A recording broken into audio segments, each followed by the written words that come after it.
E rola de chegar cliente assim e falar, mano, eu tô, tipo, viciado nesse negócio aqui. Rola. Tipo, o que que eu faço? Entendeu? Isso aí foi um negócio que esses dias abriu uma caixinha de perguntas lá no Instagram e eu recebi uma mensagem assim, o cara disse assim, eu estou viciado em day trade. Eu não sei o que fazer. Não sei, tipo, se eu tenho que tentar me moldar dentro desse mercado ou se eu tenho que cortar tudo pela raiz e parar de vez. Porque o cara tava viciado e já tava perdendo, tipo, muita grana. Chega a gente assim, o que essa galera poderia fazer? Só fazer um adendo, a gente deveria trazer alguma psicóloga de mercado também, né? Concordo. Não é? Não dá pra gente pensar um negócio assim também, mas Sim. enfim. Marta, fica à vontade pra me ajudar, mas vamos lá.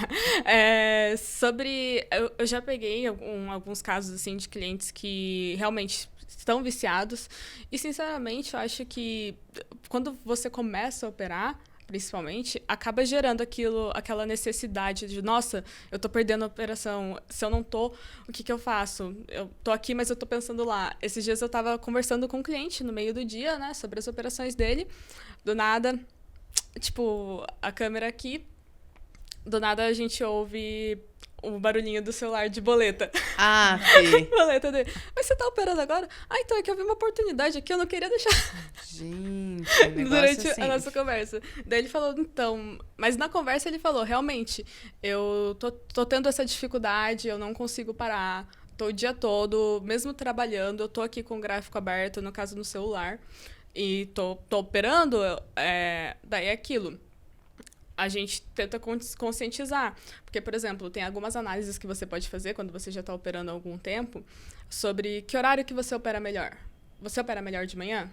Opera melhor de tarde? Se você vê que o seu grau de assertividade de manhã é maior e de tarde, às vezes, você entrega tudo, talvez não seja interessante você consolidar suas operações de manhã. É interessante, mas e quem que consegue parar? Vai pro simulador. Entendeu? Né? A gente dá Mas eu acho que o ponto aqui, Bê, ele é mais difícil. Até porque quando a gente fala de vício, seja em álcool, em açúcar ou em day trade, a gente tá falando de uma reação química, né? E a gente não Exato. controla isso, a gente lida com isso. E não é fácil. Se fosse fácil, ninguém precisava de ajuda, de psicologia, de remédio, de nada disso. Então, parece uma bobagem, parece só uma teimosia, mas é muito sério isso, porque isso vai mexer com o seu comportamento.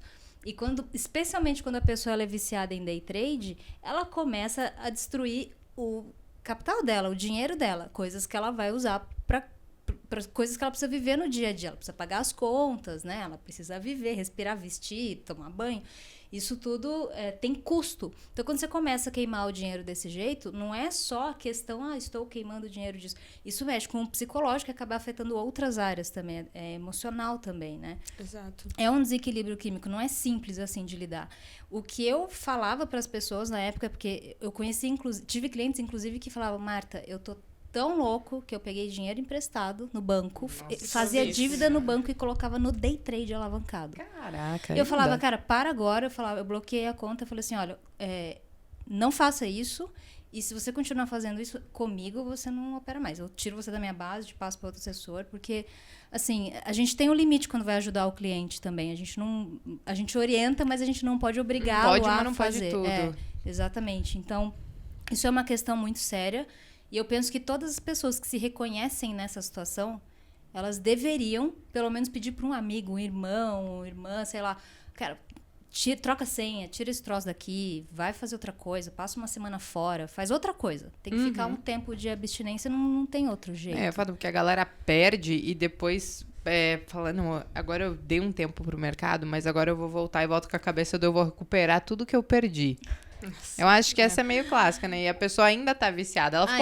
Ela ficou um tempo fora, mas ela continua viciada e ela voltou determinada a recuperar. Sabe, Bea, eu acho que esse intervalo fora, ela tem tempo de quando ela voltar, ela sente mais medo de operar e cair naquilo de novo, ou de alimentar aquilo de novo, do que realmente ficar na loucura ali, entendeu? Um tempo afastado, pelo menos, te traz o medo. E é o medo ali na frente da tela, normalmente a pessoa dá aquela amarelada, não faz.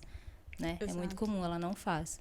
Então é bem complicado isso de procurar ajuda também é muito importante. Você falou de alguma pessoa próxima, um familiar, né? E às vezes até mesmo a gente falou de trazer uma psicóloga aqui, um psicólogo, um terapeuta para conversar sobre isso, né? Porque é muito emocional o day trade.